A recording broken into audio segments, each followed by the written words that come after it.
أخي أخيتي، إذا حدث لك زحام في الشارع فإنك تشعر بملل وضيق، تتمنى أن تخرج من هذا الزحام بأسرع وقت. فكيف أخي أخيتي عندما نبعث يوم القيامة وتدنو الشمس منا والعرق يتصبب فيصل للقدم والساق والخصر والغرق في يوم مقداره 100 سنة، لا والله بل 1000 سنة، لا والله بل في يوم مقداره 50,000 سنة. يا لله أي يوم هذا! ولكن عجبا، تبعث يوم القيامة في محشر فتنادى أخي أخيتي من بين الناس، أنت لست معهم، أنت في ظل الله يوم لا ظل إلا ظله، فقد جمعت المكان وقصر الزمان. فتقول من أين لي هذا؟ فإني أعرف ضعفي وقلة حيلتي وذنوبي. فإذا بجوالك بعد فضل الله الذي بين يديك الآن أوصلك لذاك. ألا تذكر في جوالك أنك أحببت أصحابا وتواصلت معهم حبا في الله؟ وألا تذكرين أخيتي أنك أحببت صديقة لك في الله فدخلتم تحت قول الحبيب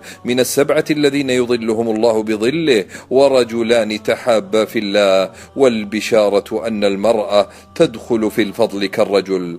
وإذا بك أخي في جوالك تدعوك امرأة ذات منصب وجمال، وإذا بك ترسل لها وتقول إني أخاف الله. وكذلك أختي لو دعاك شاب ذا منصب وجمال فقلت بجوالك إني أخاف الله وامتنعت فأنت داخلة في ظل الله، والبشارة أن المرأة كالرجل. بل إنك من جوالك تحول مبلغا ماليا من حسابك لحساب جمعية خيرية أو لفقير أو ليتيم لا يراها إلا أنت، وإذا بك تفاجأ أن بتحويلك أضلك الله. قال الحبيب لمن يضلهم الله: ورجل تصدق بصدقة فأخفاها حتى لا تعلم شماله ما صنعت يمينه.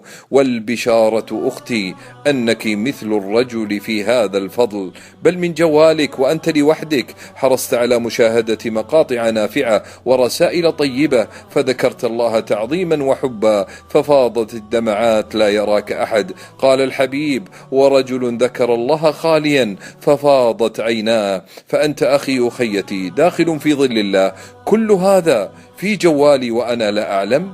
أسأل الله كما أكرمتنا بنعمة الجوال أكرمنا بتسخيره في طاعتك، ورفع الله قدر من نشر هذا المقطع. وصلى الله على من إذا صليت عليه أنزل عليك من الرحمات 10.